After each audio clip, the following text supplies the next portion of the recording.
Alright, here we are with lesson 2.6 is the distributive property. Put the definition of distribute on here, straight from the dictionary, just so we can see what it is and understand what distribute means.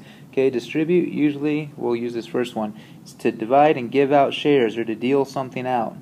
Okay, so we're going to pass something out to everything. Okay, when you distribute, you pass whatever you're passing out to everybody. Like if I was going to distribute Jolly Ranchers to the class, it wouldn't be fair if I distributed them to 2 people. Okay, I would want to distribute them to everybody, because that's what's fair. Alright, so let's get going with some examples. Okay, first we got our objective. Objective 1 is to use the distributive property. We've got some steps. First step is to change the problem to adding. So when we did those subtraction problems, and I told you I always wanted you to change subtraction problems to addition, you're going to have to do that first. Okay, step 2 is to multiply the term outside the parentheses by both terms inside. And then step 3 is to combine any like terms if necessary. Alright? So let's get to the examples. First thing we need to do in this one is we got a subtraction problem in here. Okay, this is 2 times x minus 5. So we have to change our subtraction first to addition. Okay, so we're going to change this problem to 2 times x. Remember, we changed the minus to a plus. And then the 5 goes to the opposite of 5. So it's 2 times x plus negative 5. That's step 1. Now, and the reason we do that is because of this step right here. It says we multiply terms. Okay, and remember, terms are things you're adding together. So I got to pay attention to what am I adding together. So I'm multiplying this outside term by both terms inside. Okay, I like to draw this to remind me that I need to distribute to everything. I need to distribute this 2 to the x and to the negative 5. So I'm multiplying those. 2 times x is 2x. I keep in my plus sign, throw it in there, and then 2 times negative 5 is negative 10. So we got 2x plus negative 10. Alright, then step 3, sorry, I got ahead of myself there. Step 3 is to combine any like terms. Okay, and we talked about like terms already. So x's and constants are not the same. So 2x is not the same as negative 10 because they don't have the same variable parts. Alright, let's go to example 2. Example 2 is x minus 1 times negative 9x. So again, we need to change any subtracting problems to adding first. So the very first thing I'm going to do is change this x minus 1 to x plus negative 1, the opposite of 1. Okay?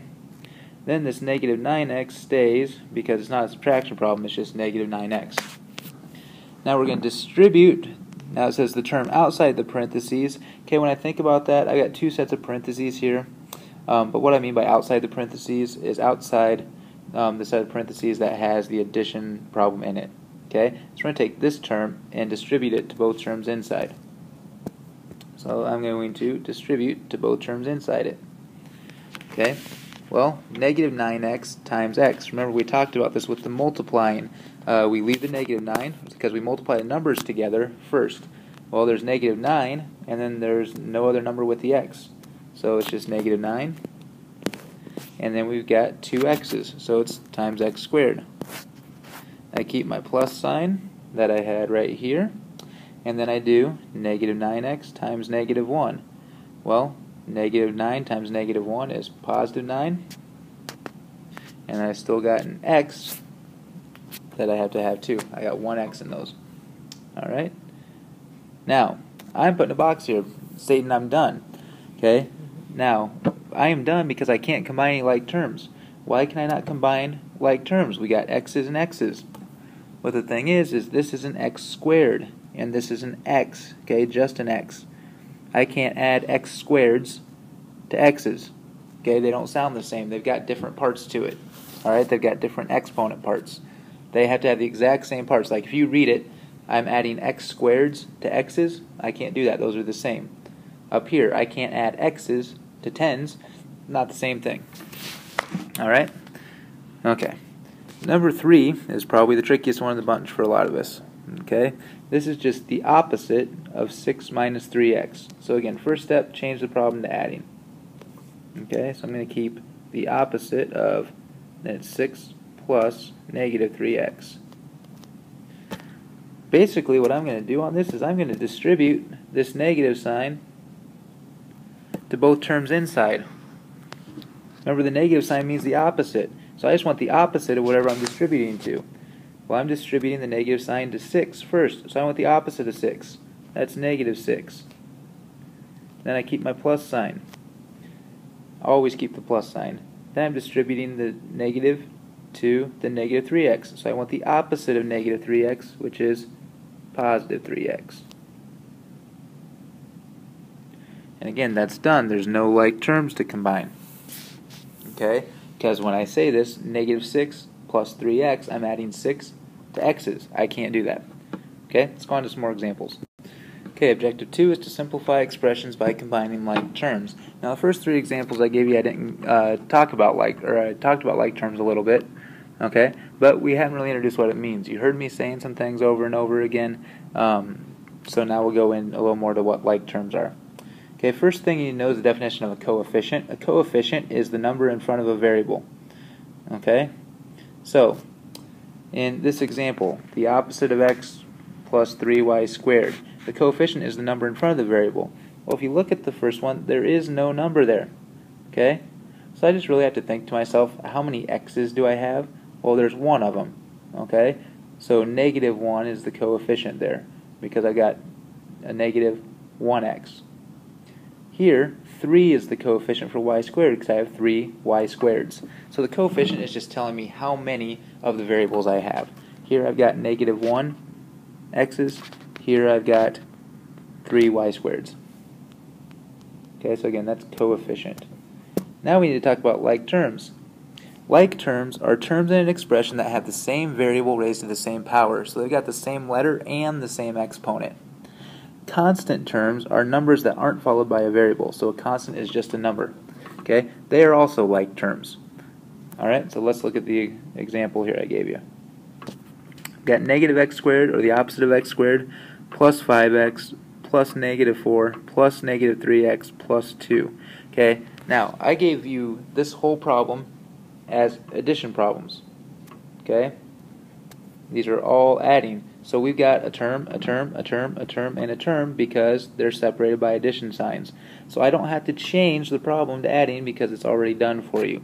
Okay, if there's minus signs in here, like this was negative x squared minus 5x, then I'd want you to change it, okay, to an addition problem. Now, like terms are terms that have the same variable raised to the same power. So let's look at this negative x squared here. Do you see any other terms in this whole thing here that have an x squared? Well, there's nothing else with an x squared, so I can't combine anything with it. So I'm just going to leave it. Okay? Now I've got a 5x. Are there any other terms in there that just have x's? Here I've got 5x's. Here I've got negative 3x's. So I'm going to combine those together. Okay? I'm going to add 5x plus negative 3x.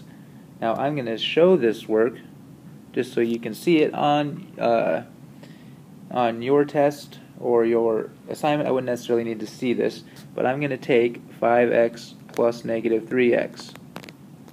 Okay? Because I can add x's to x's. Those are like terms. Okay?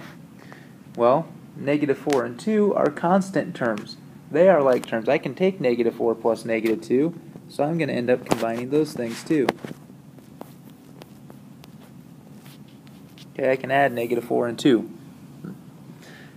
Now notice, I got these separated so that they all have the same variable parts. Okay, this one right here is the only one with an x squared.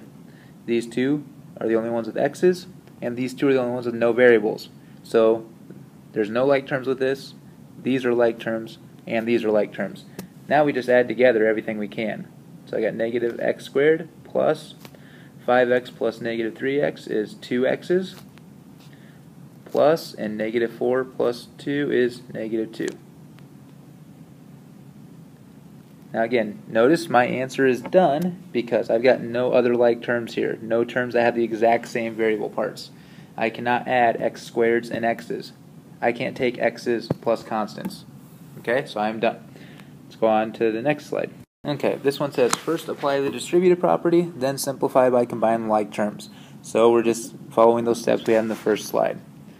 So the very first thing I want to do, you'll notice, is I got a subtraction sign here. I want to change this problem to adding. Okay? So I'm going to change this to 7x plus the opposite of 3x is negative 3x. Then I got x plus 1 in the parentheses. Okay?